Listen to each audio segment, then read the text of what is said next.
My name is Dustin Ewers. I am a DevOps principal from Rural Sourcing in Madison, Wisconsin.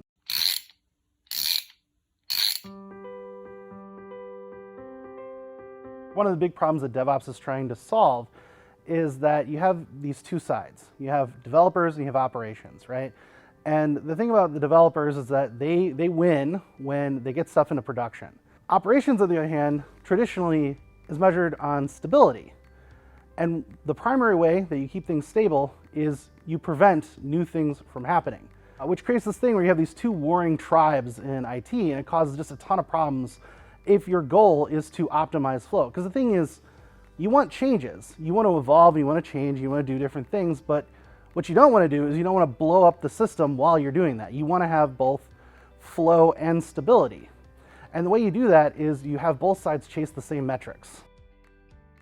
So there's 4 metrics that you can look into that will help kind of get everybody aligned. So the first metric we're going to look into is deployment frequency. So this is the number of changes we're sending to prod. And the reason, this is something we don't necessarily think about, but overall, deployment frequency encourages a lot of good behavior. Specifically, working in small batches. If we work in small batches, things are going to be more consistent. It's easier to define work in small batches. It's easier to get it out and done. And if there's a problem, we have more opportunities to correct and redirect in the right direction. Measuring lead time, traditionally there's basically from idea to deployment. So that's traditional lead time.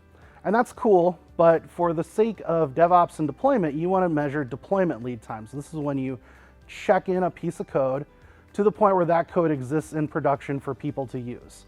In software development, we expect failure to happen. Hard drives fail, servers blow up, things happen.